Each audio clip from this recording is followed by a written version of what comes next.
Alright, what's going on, guys? It's your boy Prime, back at it with another video. And in this video, I'm gonna be doing my One Piece chapter 1003 review. So let's get into it.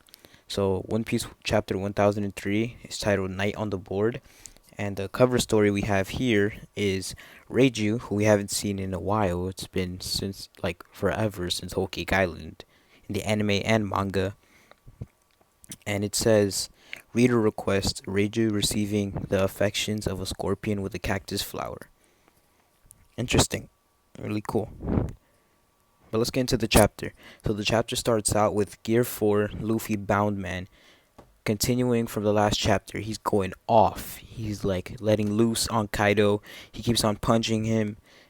Like Gum Gum, Gear 4, Organ Gatling. I think that's what it's called. But he keeps on going insane, and all the supernovas are watching him. Big Mom is shocked because Kaido, he's taking a lot of damage, and he gets crashed into Onigashima. And then right after that, Luffy, he runs out of Gear 4, which which makes sense because he can't use his Gear 4 forever, and after Gear 4 he can't use his haki for 10 minutes. So I like how he was using that time to get as many hits in as possible before that.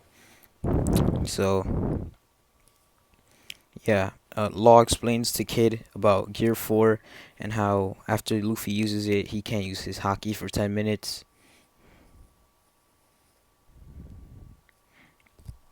And now Big Mom has come into the fray now that she sees that Kaido has been not put to sleep, but he's been overwhelmed in a sense by Luffy and his attacks. And Big Mom, she goes straight up to the supernovas and tries to slash them head on with a move called Happy Mother's Blaze, obviously referring to Happy Mother's Day. And and Zoro grabs Luffy, they avoid the attack, and now Kid is with Killer, and now that they see what Luffy has done to Kaido and overwhelmed him, Kid goes to apply the pressure onto Kaido, or at least try to. And after that, after Big Mom's attack, Law, he actually goes in with an attack on directly on Big Mom counter shock, which is really cool because I felt like Law, he with his ability, his opinomi, I feel like was just gonna open a room and like play passive and be on the sidelines, like how he could like do shambles and swap people around to make sure they don't get hurt, or swap the enemies. Why doesn't Law do the move he did on Doflamingo and Trevel, in which he does the room and then he like switches the personalities or the hearts of those two? Cause Big Mom and Kaido don't know how to use each other's abilities. I'm assuming. I don't know. Anything is possible. This is One Piece, but it's really cool to see Law use his counter shock and go directly in on Big Mom. And as Kid is going head to head with Kaido, or at least trying to, Kaido, he gets back up. He does a dragon twister like what Zoro does, when in which he like spins around his blades, his katanas, and does a dragon twister like tornado thingy, and it blows Kid and Killer away. And Zoro is shocked by this. He gets caught in the tornado alongside Luffy. They're spinning around like crazy. And Zoro decides, Zoro's all cool. He has his three sword style with his do rag on. So Zoro's not playing today.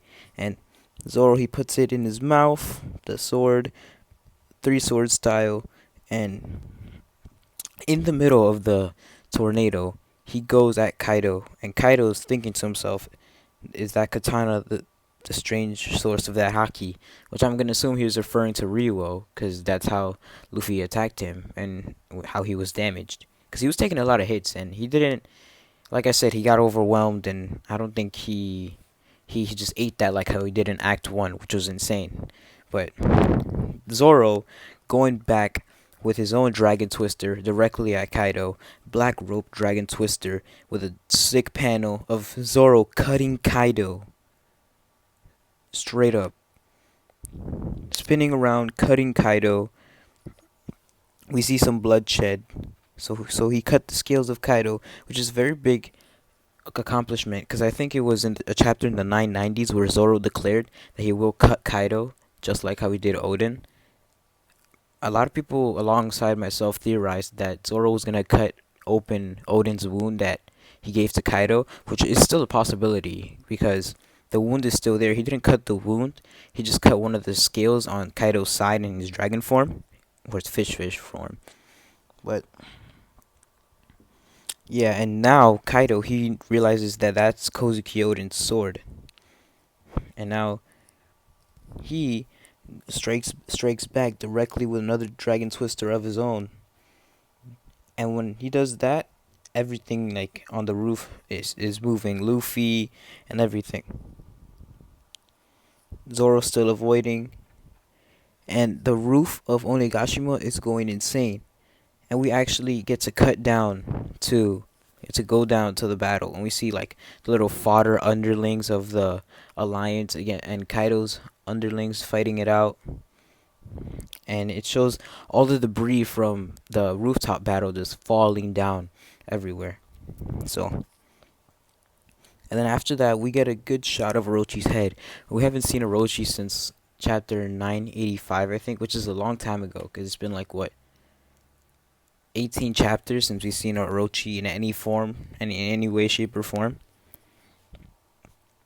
And right before I read this chapter, I almost forgot that CP0 was here the whole time in Wano. We don't know what for. It seems like they were gonna make a deal with Orochi, but they're here. They're here playing. I don't know what game that is. That looks like some sort of chess. I have no idea. It's probably like a Japanese thing that I don't know, or maybe it's also an American game that I have no idea what to play because it's like a checkerboard with like little beads inside of them, which looks really cool. And now we see the Cypher Pole agents of CP0. They're all chilling there talking about the world.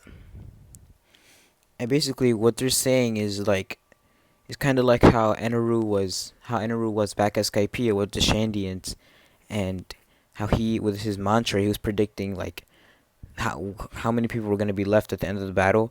Similar to that, how they were saying that on their side the number is 30,000. Wait. Okay, yeah, on 30,000 because CP0 is in talks with Orochi and Orochi is with Kaido, so that makes a lot of sense. And basically saying that either way, even if they're on Orochi slash Kaido's side, they're both pirates either way. You know, the Marines hate pirates, the world government. And if they keep on fighting, then either way it'll be good for them because pirates killing pirates. There'll be less pirates to fight. So yeah. And now, probably the craziest part of the chapter is when Kaido, he gets back up. He's all like, "Hey, Lin. Everyone is worn out. Law has some little bruises. Kid has bruises. Luffy has bruises, and it's not looking great for our heroes." And Kaido, he's there standing with his club, looking all menacingly. He looks like some sort of Taurus. I'm gonna assume it's like a fish dragon hybrid form that we have never seen of Kaido, which I think is really cool, and I can't wait to see. But yeah, that was the end of chapter 1003. Really good chapter. Next chapter hits February 14th, so there's no break. February 14th, Valentine's Day. That's Oda's gift to us. Let's go, Oda. Thank you so much. Now, let's get into the chapter. So I really liked the chapter. It was really great. Better than 1002 in my opinion, definitely. And so I feel like the next chapter, I feel like Act 3 could end in the next 6 chapters because I don't feel like Act 3 will go past 1010. I feel like that'd be a little absurd, if you know what I'm saying. And because I feel like we're gonna get one chapter of Kaido just straight up obliterating everyone and showing this new form. But we're gonna see in chapter 1004 on February 14th. Hope you guys enjoy. Make sure to like, comment, subscribe, turn on post notifications, and see you in the next one. Peace.